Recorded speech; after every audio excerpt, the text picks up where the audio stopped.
మత్తయి సువార్త 13వ అధ్యాయము. ఆ దినమందు యేసు ఇంట నుండి వెళ్ళి సముద్ర తీరమున కూర్చుండెను. బహుజన సమూహములు తన యొద్దకు కూడి వచ్చినందున ఆయన దోణి ఎక్కి కూర్చుండెను. ఆ జనులందరూ దరిని నిలిచి ఉండగా ఆయన వారిని చూచి చాలా సంగతులను ఉపమాన రీతిగా చెప్పెను. ఎట్లనగా, ఇదిగో, విత్తువాడు విత్తుటకు బయలు వెళ్ళెను. వాడు విత్తుచుండగా కొన్ని విత్తనములు త్రోవ ప్రక్కను పడెను. పక్షులు వచ్చి వాటిని మృంగివేసెను. కొన్ని చాలా మన్ను లేని రాతి నేలను పడెను. అక్కడ మన్ను లోతుగా ఉండనందున అవి వెంటనే మొలిచెను గాని సూర్యుడు ఉదయించినప్పుడు అవి మాడి వేరులేనందున ఎండిపోయెను. కొన్ని ముండ్ల పొదలలో పడెను. ముండ్ల పొదలు ఎదిగి వాటిని అణచివేసెను. కొన్ని మంచి నేలను పడి ఒకటి 100 ఒకటి 60 ఒకటి 30 ఫలించెను. చెవులు గలవాడు వినుగాక అని చెప్పెను. తర్వాత శిష్యులు వచ్చి, నీవు ఉపమాన రీతిగా ఎందుకు వారితో మాటలాడుచున్నావని ఆయనను అడుగగా, ఆయన వారితో ఇట్లనెను, పరలోక రాజ్య మర్మములు ఎరుగుట మీకు అనుగ్రహింపబడి ఉన్నది గాని వారికి అనుగ్రహింపబడలేదు. కలిగిన వానికే ఇయ్యబడును, వానికి సమృద్ధి కలుగును. లేని వానికి కలిగినదియు వాని యొద్ద నుండి తీసివేయబడును. మరియు వారు చూచుచుండియు చూడరు, వినుచుండియు వినకయు గ్రహింపకయునున్నారు. ఇందు నిమిత్తము నేను ఉపమాన రీతిగా వారికి బోధించుచున్నాను. ఈ ప్రజలు కన్నులారా చూచి, చెవులారా విని, హృదయముతో గ్రహించి, మనసు త్రిప్పుకొని నా వలన స్వస్థత పొందకుండునట్లు వారి హృదయము క్రొవ్వినది, వారి చెవులు వినుటకు మందములైనవి. వారు తమ కన్నులు మూసుకొని ఉన్నారు గనుక మీరు వినుట మట్టుకు విందురు గాని గ్రహింపనే గ్రహింపరు, చూచుట మట్టుకు చూతురు గాని ఎంత మాత్రమును తెలిసికొనరు అని యెషయా చెప్పిన ప్రవచనము వీరి విషయమై నెరవేరుచున్నది. అయితే మీ కన్నులు చూచుచున్నవి గనుక అవి ధన్యములైనవి, మీ చెవులు వినుచున్నవి గనుక అవి ధన్యములైనవి. అనేక ప్రవక్తలను నీతిమంతులను మీరు చూచు వాటిని చూడగోరియు చూడకపోయిరి, మీరు వినువాటిని వినగోరియు వినకపోయిరని మీతో నిశ్చయముగా చెప్పుచున్నాను. విత్తువాని గూర్చిన ఉపమాన భావము వినుడి. ఎవడైనను రాజ్యమును గూర్చిన వాక్యము వినియు గ్రహింపకయుండగా దుష్టుడు వచ్చి వాని హృదయములో విత్తబడిన దానిని ఎత్తుకొని పోవును. త్రోవ ప్రక్కను విత్తబడిన వాడు వీడే. రాతి నేలను విత్తబడినవాడు వాక్యము విని వెంటనే సంతోషముతో దానిని అంగీకరించువాడు. అయితే అతనిలో వేరు లేనందున అతడు కొంతకాలము నిలుచును గాని వాక్యము నిమిత్తము శ్రమ అయినను హింస అయినను కలుగగానే అభ్యంతరపడును. ముండ్ల పొదలలో విత్తబడినవాడు వాక్యము వినువాడే గాని ఐహిక విచారమును ధనమోసమును ఆ వాక్యమును అణచివేయును గనుక వాడు నిష్ఫలుడవును. మంచి నేలను విత్తబడినవాడు వాక్యము విని గ్రహించువాడు. అట్టివారు సఫలులై ఒకడు 100 ఒకడు 60 ఒకడు 30 ఫలించుననెను. ఆయన మరి ఒక ఉపమానము వారితో చెప్పెను.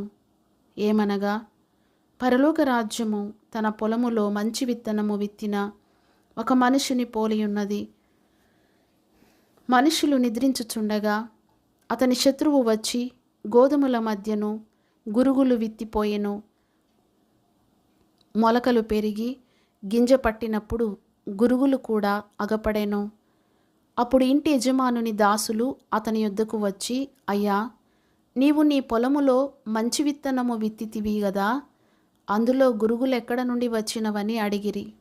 ఇది శత్రువు చేసిన పని అని అతడు వారితో చెప్పగా, ఆ దాసులు, మేము వెళ్ళి వాటిని పెరికి కూర్చుట నీకిష్టమా అని అతనిని అడిగిరి.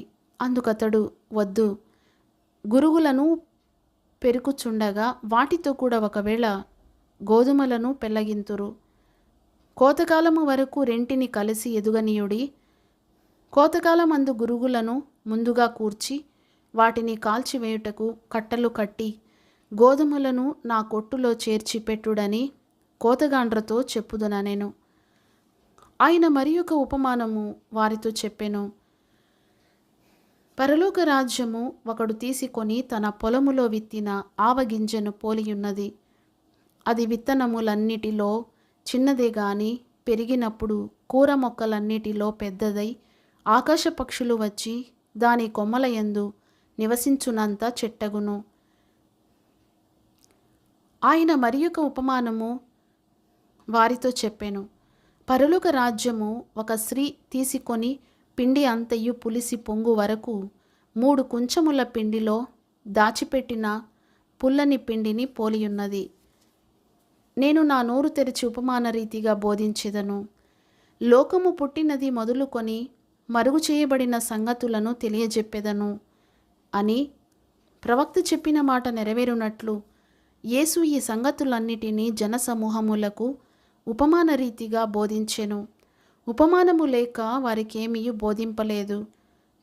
అప్పుడు ఆయన జనసమూహములను పంపివేసి ఇంటిలోనికి వెళ్ళగా ఆయన శిష్యులు ఆయన ఎద్దుకు వచ్చి, పొలములోని గురుగులను గూర్చిన ఉపమాన భావము మాకు తెలియజెప్పుమనిరి.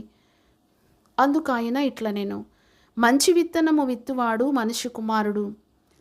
పొలము, లోకము మంచి విత్తనములు రాజ్య సంబంధులు, గురుగులు దుష్టుని సంబంధులు. వాటిని విత్తిన శత్రువు అపవాది. కోత యుగ సమాప్తి. కోత కోయువారు దేవదూతలు. గురుగులు ఎలాగో కూర్చబడి అగ్నిలో కాల్చివేయబడునో అలాగే యుగ సమాప్తి యందు జరుగును. మనుష్య కుమారుడు తన దూతలను పంపును. వారాయన రాజ్యములో నుండి ఆటంకములగు సకలమైన వాటిని దుర్నీతి పరులను సమకూర్చి అగ్నిగుండములో పడవేయుదురు. అక్కడ ఏడ్పును పండ్లు కొరుకుటయును ఉండును. అప్పుడు నీతిమంతులు తమ తండ్రి రాజ్యములో సూర్యుని వలె తేజరిల్లుదురు. చెవులు గలవాడు వినుగాక. పరలోక రాజ్యము పొలములో దాచబడిన ధనమును పోలియున్నది. ఒక మనుష్యుడు దాని కనుగొని దాచిపెట్టి అది దొరికిన సంతోషముతో వెళ్ళి తనకు కలిగినదంతయు అమ్మి ఆ పొలమును కొనును. మరియు పరలోక రాజ్యము మంచి ముత్యములను వెదుకుచున్న వర్తకుని పోలియున్నది. అతడు అమూల్యమైన ఒక ముత్యమును కనుగొని పోయి తనకు కలిగినదంతయు అమ్మి దాని కొనును.